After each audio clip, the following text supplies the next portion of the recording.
နဲ့ဆောင်ရလေရဲ့တောင်ပေါ်တဲ့နေရာကချမ်းလုံးလုံးမိခိုင်တုံးနေမလား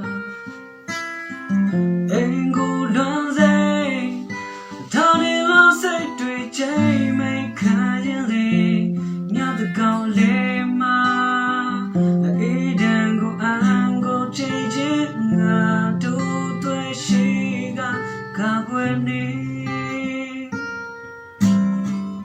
အိမ်မနဲ့ဝေးခဲ့ရတဲ့လူငယ်လူရွယ်တွေ